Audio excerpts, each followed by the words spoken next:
Salve, salve galera! Como vocês estão?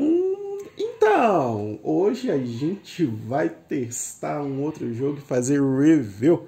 Sejam muito bem-vindos ao Agentes Nerds. E hoje a gente tá meio que em clima de festa, né? Afinal de contas, estamos falando de futebol e Brasil. E futebol são coisas muito interessantes.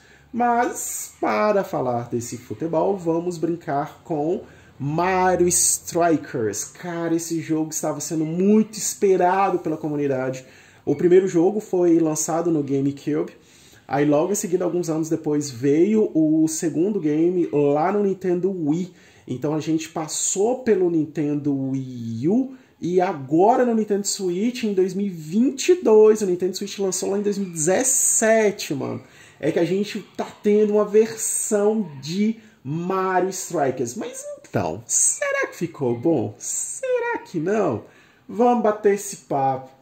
Cara, a começar que o jogo, ele, como todo Mario Strikers, ele é um jogo bastante divertido.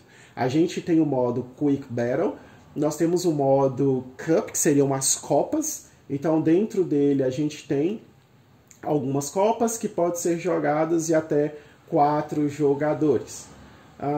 Então a gente tem as copas e cada vez que a gente vai vencer, a gente ganha pontos. Esses pontos a gente pode customizar dentro do...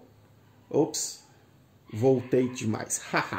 E cada ponto que a gente ganha, a gente pode usar esses pontos para customizar os nossos personagens.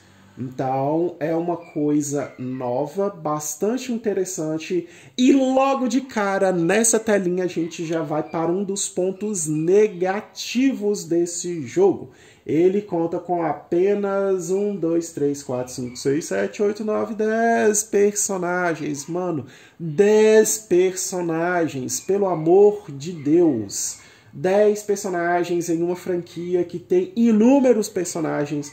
Alguns personagens dos jogos antigos não estão aqui, o que deixa a gente um pouquinho triste.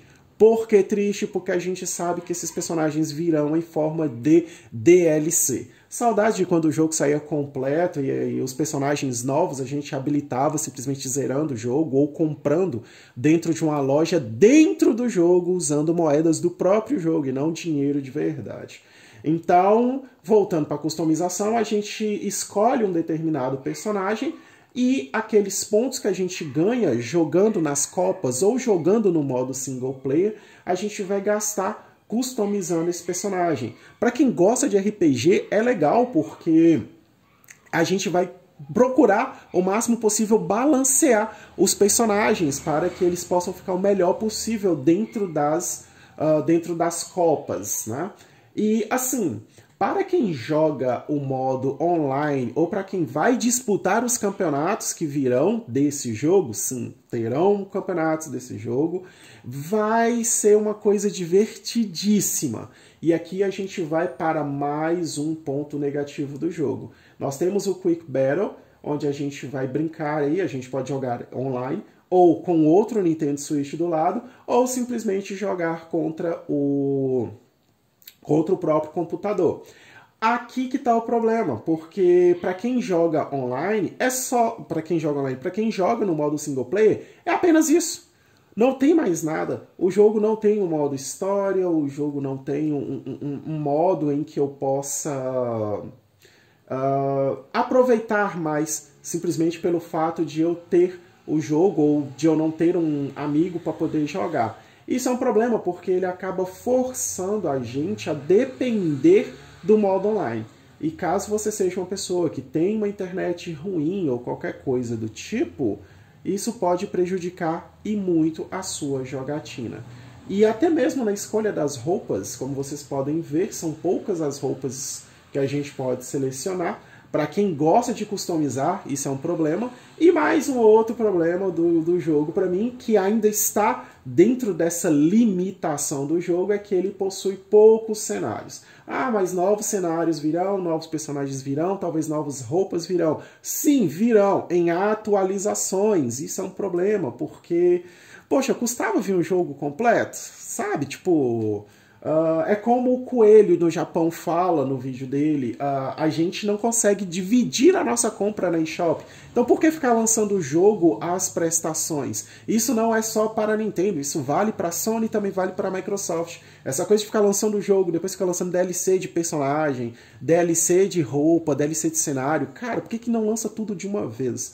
Mas enfim, para as coisas legais, cara, é muito divertido o fato de a gente poder escolher as roupas. E além de podermos escolher as roupas, a gente pode escolher os campos. Como vocês podem ver, eu selecionei o Royal Castle, enquanto o time inimigo, como eu estou jogando no single player, eu posso escolher também o campo do inimigo. Mas como assim? Isso é o que a gente vai ver. A gente escolhe 2 campos diferentes e nessa brincadeira é um campo gigantesco dividido em 2. Isso pode favorecer ou prejudicar a galera. E aqui a gente tem essa introdução dos 2 cenários se fundindo, que é uma coisa bastante interessante. É uma cutscene bem divertida.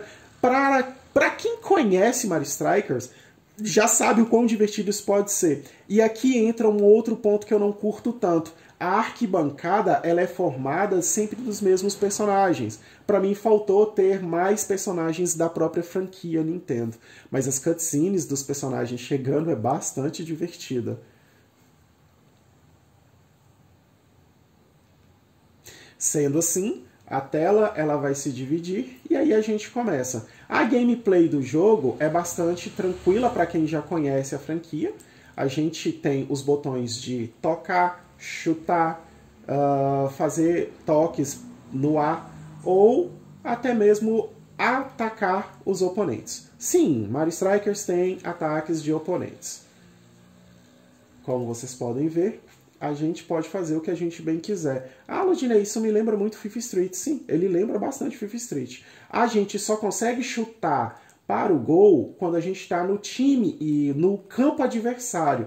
Então, quando a gente está no nosso campo, o máximo que a gente consegue fazer é tocar. Ao decorrer do jogo, a gente vai encontrar certos baús. Baús não, né? A gente encontra certos blocos que vamos poder pegar itens e, para além desses itens, a gente consegue executar certos tipos de ação, como jogar bloco casco verde, jogar casco vermelho, ou até mesmo usar os nossos ataques especiais. Os ataques especiais são um tchan à parte, porque a gente precisa acertar uma determinada combinação. Caso a gente erre, a gente dá a oportunidade do goleiro inimigo defender. Mas se caso a gente conseguir fazer o movimento com perfeição, é gol na certa. E como é de praxe dentro da franquia, cada gol usando o movimento especial valem 2 gols. Uma coisa que é bastante interessante é que cada personagem tem a sua comemoração. Alguns personagens variam de até 2 comemorações e cada personagem tem seu golpe especial.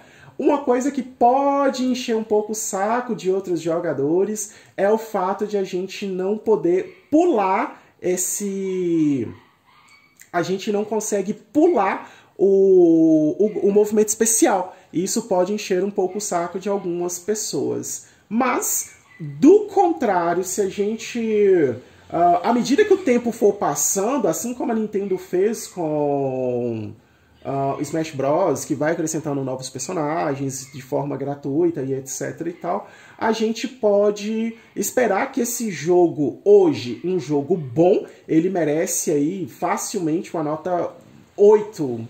8? Sim, eu daria uma nota 8, porque embora ele tenha esses percalços, ele é um jogo bastante divertido, ele é um jogo bastante intuitivo e ele vai proporcionar muitas horas de diversão, seja no modo online, seja no modo single ou até mesmo no modo de 2 jogadores, um do lado do outro, como eu costumo falar por aqui.